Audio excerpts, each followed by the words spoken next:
자, 그럼 이제 비즈니스 모델 2주차 두 번째 시간 과정 시작하도록 하겠습니다. 자, 이번 시간은요, 비즈니스 모델의 요소별 혁신, 라고 표현해놨는데요. 그 한마디로 비즈니스 모델 캔버스, 캔버스는 이렇게 생겼어요. 이렇게 생겼는데, 아까 그 1교시에 끝날 때 제가 말씀을 드렸다시피, 비즈니스 모델 캔버스는 요소가 몇 가지다? 총 9가지다.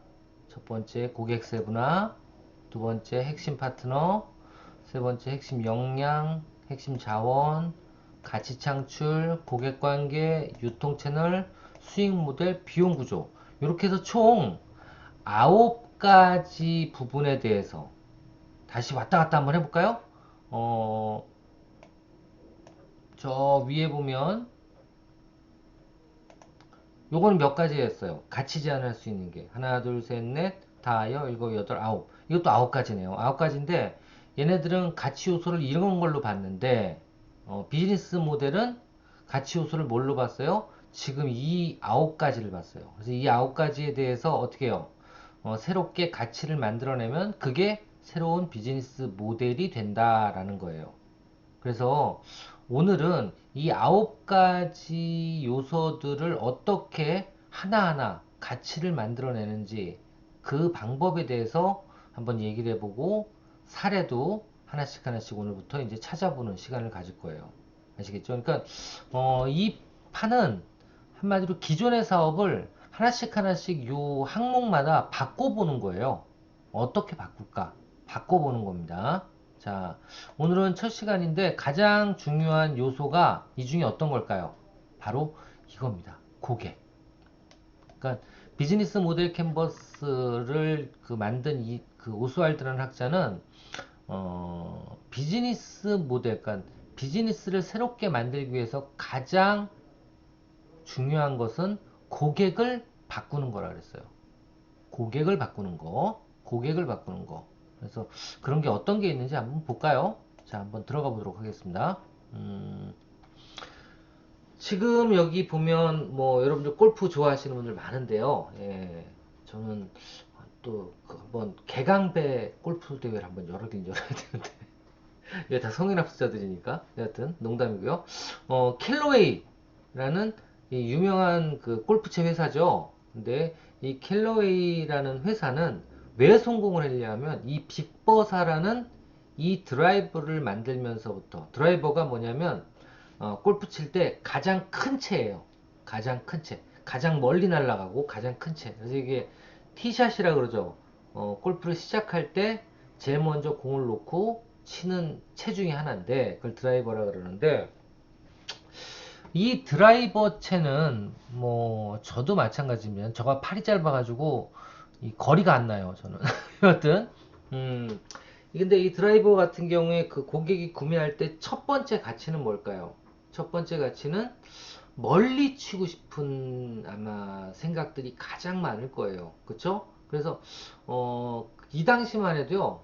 골프를 그 골프채를 만드는 회사들은 어떻게 하면 탄성이 좋아서 멀리 날아갈까 해서 뭐 고반발 뭐 이런 것들을 많이 강조하고 그래서 처음에는 나무에서 어떻게 됐어요?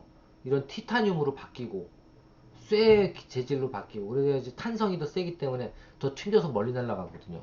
그래서 이렇게 만들어가는 거를 더 멀리 라는 것 쪽으로 품질에 초점을 맞췄단 말이에요. 가치에 초점을 맞췄단 말이에요. 근데 얘가 성공한 건 뭐냐? 삑사리를 막지 않은 한마디로 얘기해서 저도 그래요.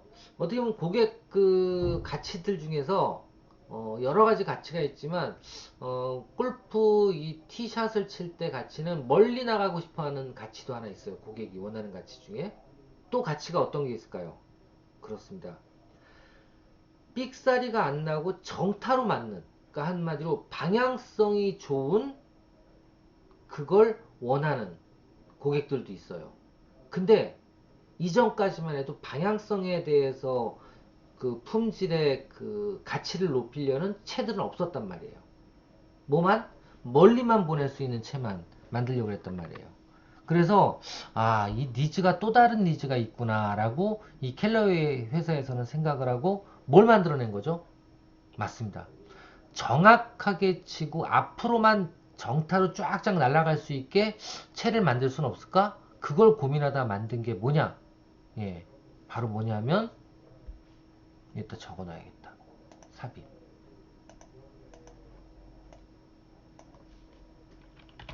용량을 높이자.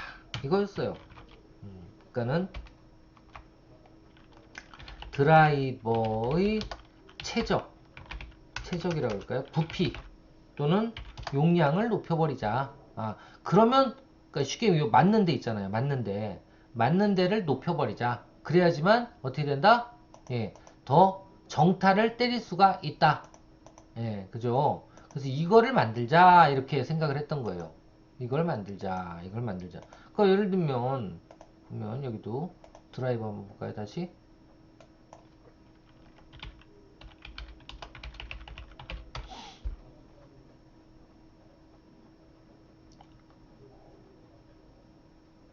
그러니까 예전에는 이게 이제 드라이버 그거잖아요. 여기 보시면 이게 이제 최적이란 말이야. 이게 옛날엔 조그맸어요. 이렇게 작았어요. 예, 작았는데 이게 점점 커지기 시작한 게 뭐 때문이다? 바로 캘러웨이 때문이에요. 이게 엄청나게 이게 넓으면 어떻게 되겠어요? 예, 삑사리가 날 확률이에요. 죄송합니다. 이런 표현 써서 정타로 맞을 확률이 더 높아지죠. 그쵸? 그래서 이런 어떤 가치를 만들어낸 거예요. 예, 이런 가치를 만들어낸 거죠. 이게 바로 뭐예요? 어떤 고객을 찾은 거죠? 그렇습니다. 멀리 치고 싶은 고객에서 어떻게 이 캘로웨이 드라이브 빅버사는 정확하게 치고 싶은 고객을 위한 제품을 만들어내기 시작한 거죠. 이게 바로 차별화예요. 아시겠죠? 그러니까 고객 세그멘테이션에서 여기 어떻게 돼요? 예전에는 계속 여기에 주요 고객은 멀리 치고 싶은 고객이었는데 나는 누구? 예, 정확하게 치고 싶은 고객으로 바뀐 거죠. 이러면 어떻게 돼요? 벌써 비즈니스 모델이 차별화되고 새로운 비즈니스 모델이 만들어지기 시작하는 거예요. 아시겠죠? 자, 그렇게 보면 되고요. 두 번째 한번 예를 한번 들어볼까요? 이 키네폴리스라는 메가플렉스 영화관이 있어요. 메가플렉스라 그러면 보통 그 상영관이 적어도 한 2, 30개 이상 되는. 그래서 동시 상영을 할 때 영화를 한 30편, 25편 이상 틀어줄 수 있는 그런 어떤 영화관을 멀티플렉스가 아니라 메가플렉스라고 표현합니다. 자, 근데 이 메가플렉스 영화관의 선두주자인 키네폴리스는 어떤 고객들을 또 고객 세분화해가지고 나눴냐면 한마디로 얘기해서 이거 비고객이라 그래 표현해요. 비고객. 비고객이 뭐냐면 이건 블루오션 전략에서 많이 나오는데 언저리 고객이란 뜻이에요. 언저리 고객은 뭐냐면 이 고객이 영화를 보긴 보는데 어떤 이유 때문에 주저하는 애들 이걸 비고객이라 그래요. 아시겠죠? 이 비고객을 바로 언저리 고객 표현하고 이런 언저리 고객을 찾아내서 새로운 가치를 만들어낼 수도 있다라는 겁니다. 아시겠죠? 그 중에 하나가 뭐예요? 아기 엄마들이래. 왜? 아기들을 데리고 가면 영화관은 조용한데 아기 때문에 시끄러울까봐 못 데려가고 그래서 자기는 또 봐야 되니까 영화를 못 보는 그런 엄마들이 분명히 존재하더라 이거예요. 음. 이게 바로 뭐예요? 고객 세그멘트가 되는 거죠. 그래서 어떻게 그런 고객을 불러들이기 위해서 어떻게 한다? 예. 그럼 우리 영화관에도 놀이방을 만들어 볼까? 또는 우리나라도 CGV인가 어디가 그렇게 하는 데가 있어요. 그러니까 엄마들이 오게 하기 위해서 엄마가 표를 끊으면 옆에 아기를 앉힐 수 있게 조그만 아니 저 자리 하나 반값으로 아니면 무료로 주는 데도 있어요.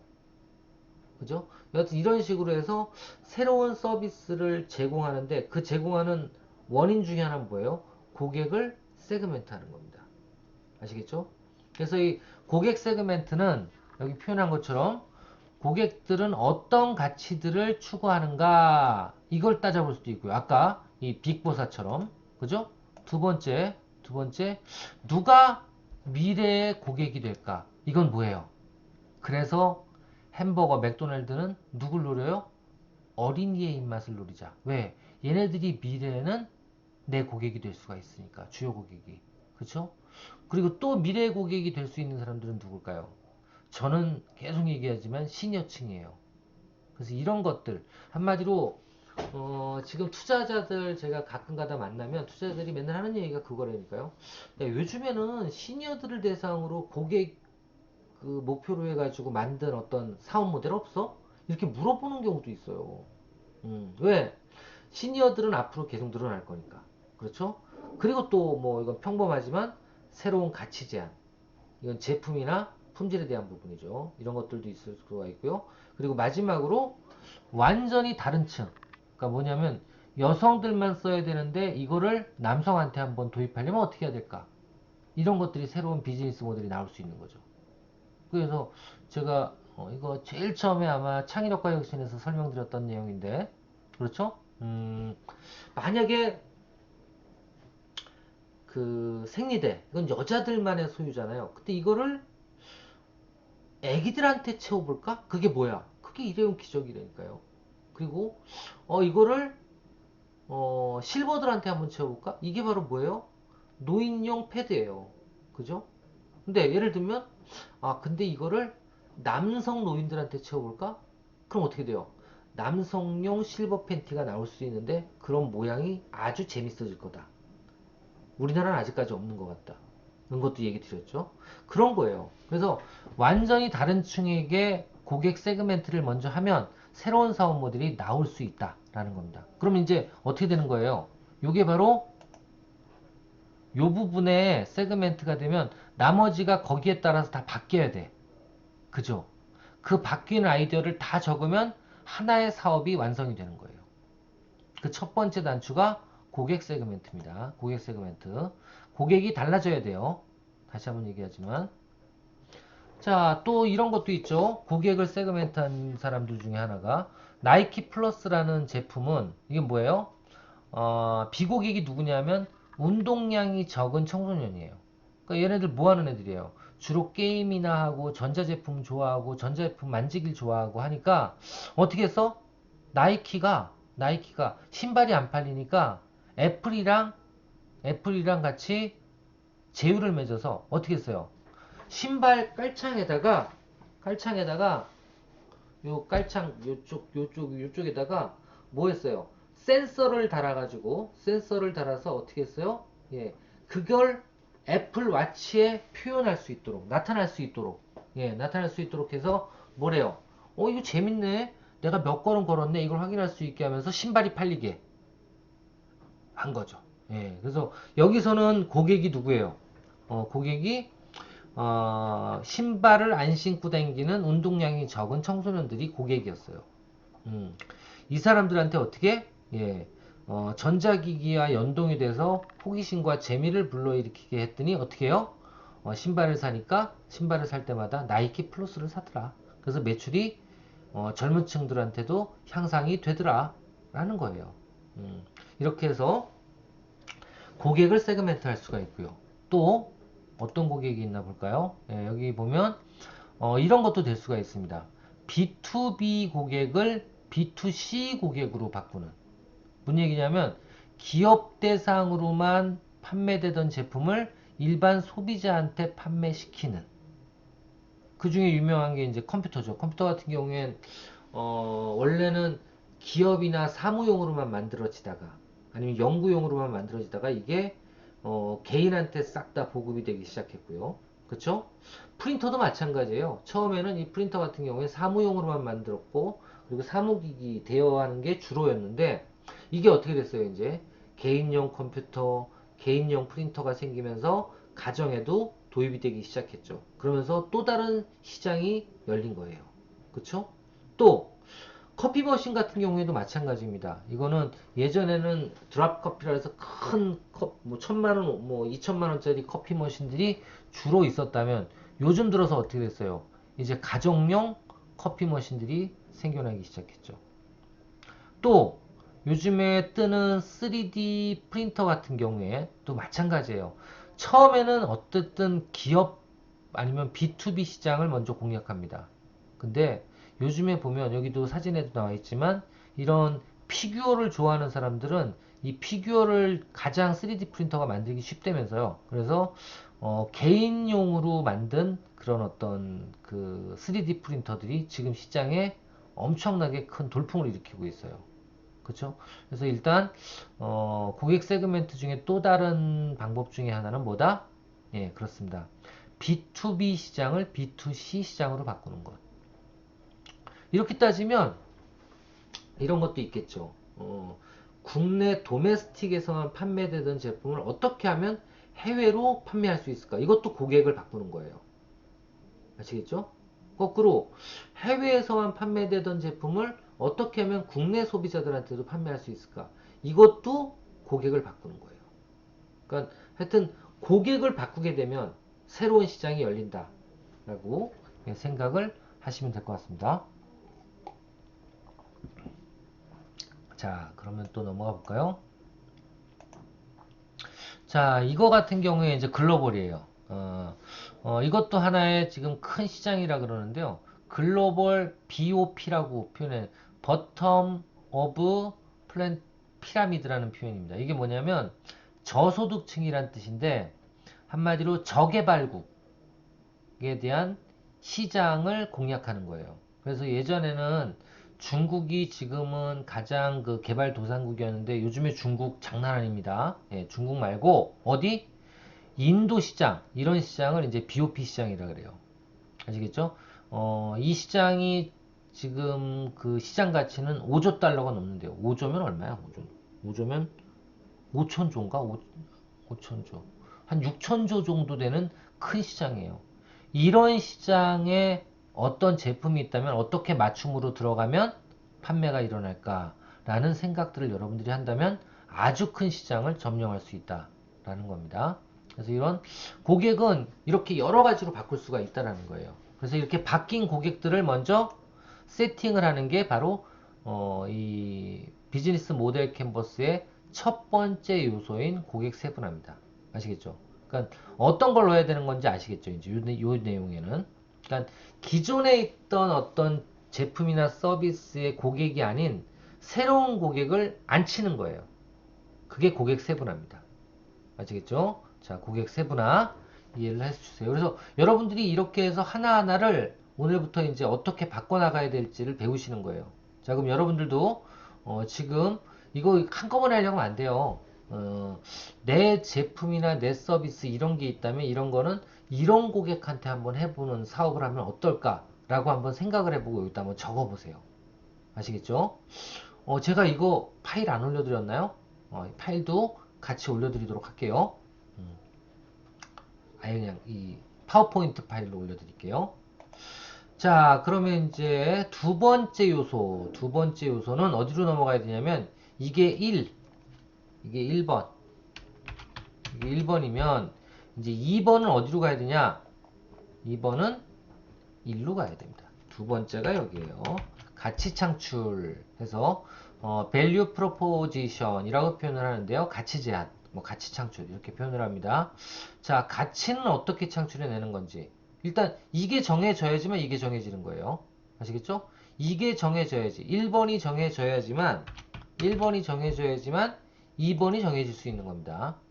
자, 그럼 한번 2번을 한번 볼까요? 자, 일단 월마트 한번 비교를 해볼게요. 월마트에서 파는 쥐덫 중에 제일 잘 팔리는 쥐덫 뭘까요? 쥐덫 중에 제일 잘 팔리는 거 가장 싼 거? 아니면 잘 잡히는 쥐가 덫에 잘 걸리는 제품? 이런 거? 아니면 여러 번 사용할 수 있는 제품? 아니면 디자인이 그래도 좀 좋은 제품? 어떤 걸까요?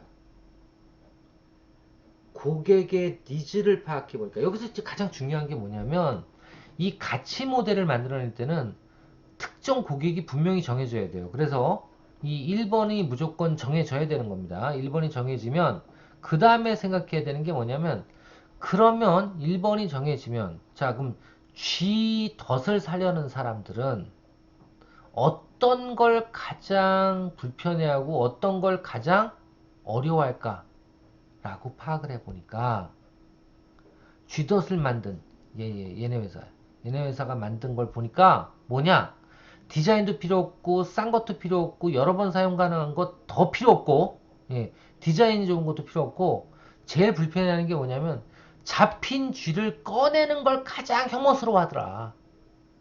그거예요. 가장 혐오스러워 하더라. 예.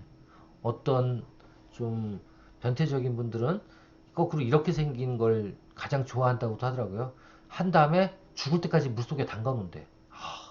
징그러워. 여하튼 근데 여하튼 그것도 마찬가지예요. 만지기 싫어서 그러는 거잖아. 그죠? 만지기 싫어서. 그래서 만지는 걸 가장 싫어하더라. 그래서 만지는 걸 싫어하는 고객, 쥐덫은 사지만 이런 사람한테 가치를 제공할 수 있는 쥐덫은 뭘까? 그랬더니 뭐예요? 쥐랑 같이 버리기 쉬운 것. 무슨 얘기인지 아시겠죠? 예, 꺼내기 싫어서. 그래서 만들어진 게 뭐예요?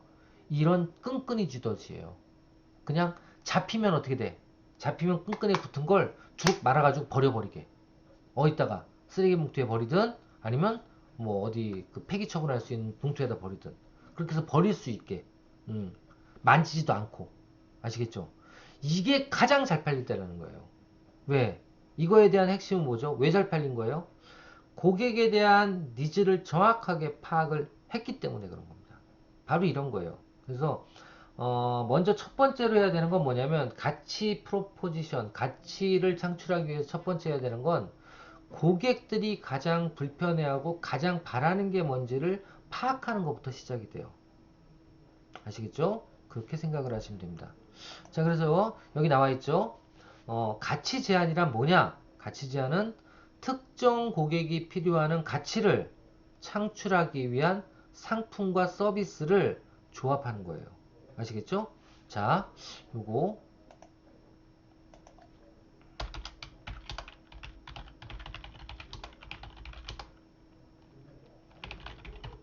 중요한 부분입니다. 요거 그리고 두 번째로 가치를 제한할 경우 주로 어떤 물음에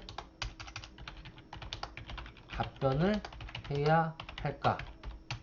라는 부분. 예, 이것도 한 네 가지가 있어요. 그러니까 이런 것들에 대한 답을 할 수 있으면 그게 바로 가치를 창출할 수 있는 거라고 표현할 수 있습니다. 뭐냐면 첫 번째, 각 고객층별로, 그러니까 모든 제품이나 서비스는 고객층이 있잖아요.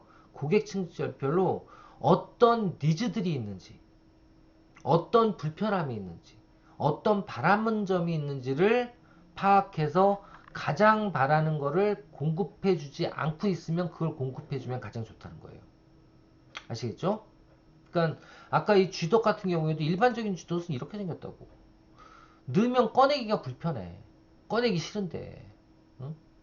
이런 것 때문에 이거와 다른 어떤 가치는 뭐예요? 꺼낼 때 불편해요. 이거잖아요. 그러니까 그거를 찾아내야 된다는 거예요. 꺼내기 싫어요. 또 있고. 두 번째, 그리고 실질적 경쟁자는 누구고 차별화하려면 어떻게 해야 될까? 이게 다 이 두 가지 질문에 대한 답이 바로 이게 나온 거죠. 그렇죠? 그리고 세 번째, 고객이 진정으로 생각하는 어려움 또는 문제는 무엇일까? 그러니까 이거 같은 경우에는 이 제품 같은 경우엔 진정으로 원하는 거, 만지는 거 싫어하는 그거를 파악을 못한 거예요. 그죠? 예. 그래서 진정으로 원하는 어려움이나 문제는 무엇인지를 꼭 파악해야 되고요. 그리고 여러 가치. 근데 바라는 가치들이 여러 개 있다. 그럴 수도 있잖아요. 어떤 제품에 대해서. 그럴 때는 그 중에서 가장 중요하게 생각하는 가치는 무엇인지를 서열을 정하는 것도 되게 중요해요. 아시겠죠? 예, 이렇게 하시면 될 것 같습니다.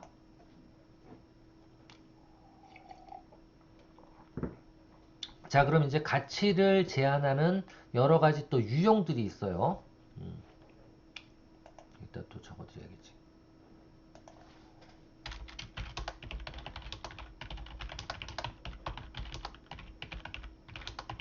유형이 있는데 그 첫 번째 유형이 뭐냐면 바로 고객 변경이라고 표현할까요? 어떻게 표현해 줄까? 고객 맞춤, 예, 이렇게 표현하는 게 맞춤 서비스. 예, 요즘에 많이 쓰는 그 가치 제공 방법 중에 하나입니다. 고객 맞춤 서비스. 그러니까 천편일률적인 하나의 제품을 요구하는 게 아니라 소비자한테 니한테 맞춤으로 내가 만들어줄게 라는 것도 하나의 가치라는 거예요. 아시겠죠? 이런 것도 가치다 하는 겁니다. 그 어떤 게 있나 한번 볼까요? 여기 가서 보시면 지금 M&M's 같은 경우에 유명한 초콜릿 회사잖아요. M&M's 같은 경우에는 이 프리미엄 맞춤 초콜릿 캔디를 출시했는데 이게 뭐냐면 고객이 원하는 컬러 세 가지 중에 선택할 수 있고 두 번째 그래서 만들어주겠다는 거예요. 아니면 두 개의 이미지 이런 어떤 이미지 이런 것도 선택할 수 있고 그리고 텍스트는 네 개가 아니라 원하는 텍스트를 내 제품에 넣어줄 수가 있어요. 그래서 나만의 초콜릿을 만들어 줄 수 있는 거죠. 아시겠죠? 그래서 일반적인 어떤 천편일률적인 제품에서 맞춤으로 제 것도 그런 거 있어요. 제 것도 봐봐요. 제 것도 보시면 왜 안 나오지? 나왔다. 나왔다. 나왔는데 이렇게 눌러야 나오나? 보세요. 요거 개석처럼 예. 처음처럼이 아니고 개석처럼 예. 이런 거 있으면 좋잖아요. 이런 맞춤 맞춤 예, 넘어갈게요. 자, 그리고 또 이런 맞춤으로 가치 제안을 했던 유명한 회사 중에 하나가 여러분들이 지금 모르고 쓰는 회사 중에 하나가 바로 넷플릭스예요. 넷플릭스가 뭐죠? 예, 이것도 똑같이 음악을 스트리밍을 하는 게 아니라 뭐를 예, 영화를 스트리밍 서비스하는 회사죠. 예, 저도 넷플릭스 회원인데 제일 여기에서 그 뭐냐 가치로 표현할 수 있는 게 뭐냐면 또 보시면 아시겠지만 볼까요? 보시면 보이죠? 이렇게 예, 이렇게 보이는데 예, 너무 멀리 봐야 되나? 이렇게 해야 되나? 이렇게 해야 되나? 예. 지금 보시면 마이다스님이 시청 중인 컨텐츠 이렇게 되어 있죠. 근데 중요한 건 내가 보는 컨텐츠 밑에 보면 이렇게 보면 이렇게 뭐뭐와 비슷한 컨텐츠, 뭐뭐와 비슷한 컨텐츠 이렇게 해서 뭐래요? 내가 보는 그 드라마라든가 영화랑 비슷한 유행의 영화를 계속 추천해줘요. 그러니까 이게 각자 다른 거야. 이 보이는 게 다 다른 거예요. 고객마다. 이렇게 보여준다고요. 이렇게. 이렇게 보여준다고요. 음, 이해되시죠? 그것처럼 이걸 이제 머신러닝이라고 표현하고 이제 딥러닝 이런 표현을 쓰는데 인공지능이 그걸 만들어서 개인별 최적화를 시키는 거죠. 이런 기능 때문에 지금 넷플릭스가 뜨는 겁니다. 그냥 일반적으로 영화가 많다 아니면 재밌는 영화가 많고 최신 영화가 많다 이걸로 뜨는 게 아니라 뭘로 뜨는 거예요? 사람 개개인이 제일 좋아하는 장르의 영화나 드라마들을 계속 추천해 주는 거예요. 그쵸. 그렇게 해서 뜨는 거죠. 그걸 이제 시네매치라고 표현을 하는데 넷플릭스에서는 이런 것들 때문에 예, 하나의 가치로 창출이 돼서 큰 기업이 더 성장할 수 있는 계기가 된다라는 겁니다. 자, 이런 게 있고요. 첫 번째는 그 맞춤이에요. 맞춤. 가치 제한 중에 맞춤. 두 번째는 뭘까요? 예, 두 번째는 더불어 사회적 가치입니다. 더불어. 그러니까 한마디로 사회에 환원되는 것도 요즘에 가치예요. 그러니까 네가 하나를 사면 불우이웃을 도울 수가 있어. 이거 많죠? 그리고 또 뭐 이런 조그만 자영업체도 가보면 100원, 200원씩 넣는 통이 있는데 넣으면은 이거는 뭐 어디에 기부가 됩니다. 이런 게 뭐냐면 요즘에는 새로운 가치예요. 음. 근데 이런 가치는 제일 중요한 게 뭐냐면 스토리텔링이에요. 스토리텔링. 그래서 여러분들이 구전을 통해서 그 기업의 어떤 그 마인드라든가 이런 것들을 이해할 수가 있어야 돼요. 그러니까 예를 들면 이 이노센트 스무디라는 회사는 겨울이 되면 털모자를 하나씩 불우이웃에 보내주자 아니면 사회적 약자들한테 기부를 하자라는 주제로 뭘 했냐면 털모자를 누구한테? 사회적 약자, 쉽게 노인들, 노인회관이나 이런 데 있는 노인들한테 만들게 했어요. 만들게 했어. 그리고 그걸 어떻게 해요? 이 스무디에 이렇게 모자처럼 이렇게 씌우게 했어요. 모자를, 털모자를. 따뜻하게. 씌우게 하면서 요 씌운 털모자가 하나가 팔리면 판매 수익의 8분의 1을 정확하게 노인 자선단체에 기부를 하게, 그런 어떤 캐치프레이즈를 내걸었어요. 그래서 이거를 엄청나게 홍보를 했습니다. 이래서 성공한 회사가 바로 이노센트 스무디입니다. 그래서 두 번째는 뭐예요? 사회적 가치의 스토리텔링이라고 표현할게요. 이런 것도 하나의 가치다 라고 생각하시면 될 것 같습니다. 예, 이런 부분들이 있다라는 거 알고 계시면 될 것 같고요. 또 뭐 다른 거 보면 뭐 이것도 마찬가지예요. 사회적 가치예요. 그 탐스라는 신발 회사예요. 탐스. 얘네들은 뭘 하냐면 신발을 네가 하나 사면, 예, 신발을 신고 다니지 못하는 그 저개발국 이런 쪽에 아이들한테 신발을 하나씩 기부할 수 있어. 그러니까 사. 이런 걸 주장하는 데고요. 여기도 표현한 것처럼 이렇게 이런 그 행사도 해요. 어떤 행사? 원폰을 기부하는 탐스는 오는 21일 서울 강남구 테헤란로 일대에서 제8회 글로벌 캠페인 신발 없는 하루를 전 세계와 동시에 진행한다. 신발 없는 하루 행사를 이틀 앞둔 어쩌고저쩌고 참여자 어쩌고저쩌고 시민들에게 알리고 있다. 이번 신발 없는 하루는 특별히 자신의 인스타그램에 맨발의 사진과 신발 없는 하루라는 해시태그를 함께 업로드하면 그 숫자만큼 맨발의 아이들에게 신발을 기부하는 프로그램이 운영됩니다.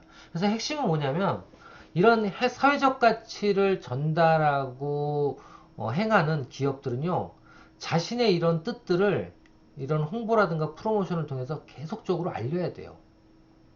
좋은 회사라는 뜻을 알려야지만 그걸 사주거든. 그래서 이런 사회적 가치를 실현시키기 위해서 꼭 필요한 건 스토리텔링이고 대신에 이거는 스토리텔링이 꼭 필요하고 사회적 가치는 실현을 위해 스토리텔링이 꼭 필요하다. 그래서 빨리 알려야 되는 거예요. 이게 중요한 내용입니다. 자, 이런 게 있고요. 마지막으로 하나만 더 하고 끝을 낼게요. 또 하나는 시대적 가치입니다. 시대적 가치. 예, 가치 제한할 수 있는 또 하나의 방법은 시대적 가치예요. 이게 무슨 뜻이냐면 윤리적, 정서적, 문화적 관점에 트렌드들이 계속 흐름이 있거든요. 흐름이 있어요. 요즘의 흐름의 트렌드는 뭐예요? 일단 환경보호, 동물보호, 그죠? 예. 예전에 저도 우리 강아지 좀 뭐 그 배변 활동 잘 못하고 때리는데 요즘 저를 그런 쓰레기로 봐요. 우리 집사람하고 그냥 턱 건드려도 그래. 예. 야단쳐도 안 된대. 그래서 요즘에 야단도 못 치고 있습니다. 강아지한테도. 예, 여하튼 이런 게 있고요. 여성 주권 되게 중요하죠 요즘에. 그리고 직장과 가정의 균형, 그다음에 인권 평등 이런 부분에 대해서 되게 지금 강조를 많이 하고 있기 때문에 내 제품이나 서비스를 이런 쪽에 포커스를 맞추는 것도 되게 중요해요. 그래서 아시겠지만 예전에는 디즈니 공주 그럼 어떻게 됐어요? 그렇죠. 예. 하얀색의 바비 인형처럼 허리도 알록하고 말도 안 되는 그 비율의 공주들이 있었죠. 근데 요즘에 어떻게 바뀌어요? 이런 게 이제 유색인 공주들도 많이 나오기 시작했고, 그죠? 그리고 보통은 아름답고 이쁜 사람들이 많은가 하면 요즘엔 어떻게 바뀌었어요? 주로 슈렉으로 바뀌었지. 그죠? 마음은 착하지만 못생겨도 된다. 그죠? 예, 이런 걸로 바뀌었고. 그리고 신데렐라가 옛날에 디즈니의 어떤 핵심 그 테마라면 뭐예요 이거는? 남성한테 의존해서 살아가는 여자들. 근데 요즘에 어떻게 바뀌었어요? 가족을 돌보고 가족의 위험을 자신이 구해줄 수 있는 그런 어떤 캐릭터. 그게 엘사잖아요. 이런 게 이제 뜨는 시장으로 바뀌었고 그런 쪽의 제품이나 서비스를 만들어내야지만 성공할 수 있다는 거예요. 아시겠죠? 그래서 이런 부분들을 어디다가 또 여기 가치 창출하는 요 부분에다가 이제 기록을 하시면 되는 거예요.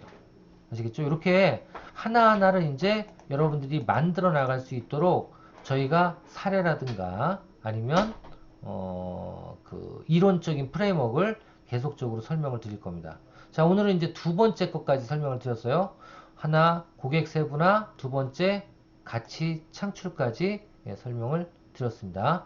자, 그럼 이제 다음 주는 나머지 이제 7개에 대해서 또 하나하나 요소들에 대해서 프레임이라든가 아니면 사례들을 설명드릴 수 있는 시간을 갖도록 하겠습니다. 자, 이번 주도 수고 많으셨고요. 다음 주에 뵙기로 하면 좋을 것 같아요. 예. 오늘 이번 주에도 수고 많았고요. 코로나 유의하시고, 예, 다음 주에 또 뵙도록 하겠습니다. 감사합니다.